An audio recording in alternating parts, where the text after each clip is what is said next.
আসসালামু আলাইকুম, শুভ সকাল সবাইকে। সবাই আশা করি ভালো আছেন। আজকে একটা নতুন ব্লগ স্টার্ট করলাম। দেখি সকাল সকাল কী রান্না করছে। এই তো এই মাছগুলো, এগুলো দিয়ে আজকে কাবাব রান্না করা হবে। মাছ দেখলেই মাছি চলে আসে।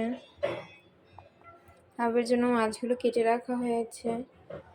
এই তো এখানে আছে বেগুন, আলু, এগুলো কেটে রাখা হয়েছে। আর এই যে মাছ, বেগুন আলু দিয়ে বোধহয় এই মাছটা রান্না করা হবে। এই মাছটার নাম জানি না, এটা মনে হয় নদীর মাছ। এই তো এখানেও মাছ ভাজি করে রাখা হয়েছে। আপনাদের সাথে শেয়ার করবো আজকের খাবার, কি রান্না করা হয় আমাদের। চলুন দেখি আম্মু কি করছে। এই তো সেই মাছগুলোকে কাবাবের শেপ দেওয়া হয়েছে। এই তো কাবাব ভাজতেছে আম্মু। আমরা প্রায় টাইমই মাছের কাবাব খাই, কারণ মাছ খেতে এমনি ভালো লাগে না, গন্ধ লাগে। তো মাছের কাবাব করে খেতে ভালো লাগে।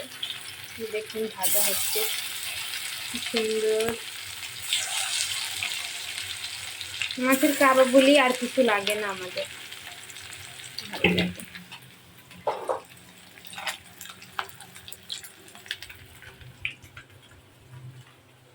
আর কয়টা ভাজা বাকি আছে, এখানে ভাজা হচ্ছে প্রায়।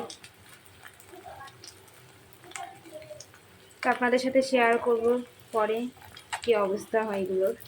আপনাদের সাথে শেয়ার করব আমাদের দুপুরের খাবার। এই তো রাইস কুকারে ভাত রান্না করা হয়েছে। এটা এখনো ভাজা হচ্ছে, সেই এইগুলো কাবাবগুলো মাছের। তো অলরেডি কয়েকটা ভাজা শেষ। আর এখানে এখানে রান্না করা হচ্ছে সেই বেগুন দিয়ে তরকারি, মাছ দিয়ে, বেগুন দিয়ে, আলু দিয়ে। আজকে মাছের কাবাব আছে না, আজকে মাছের কাবাব দিয়ে আমাদের সবার খাওয়া শেষ হয়ে যাবে প্রায়।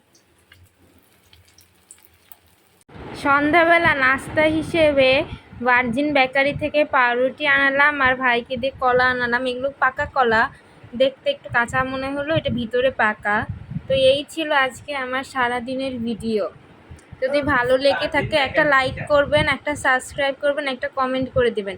পরবর্তী ভিডিওর জন্য অপেক্ষা করবেন। সবাই ভালো থাকবেন। আল্লাহ হাফেজ।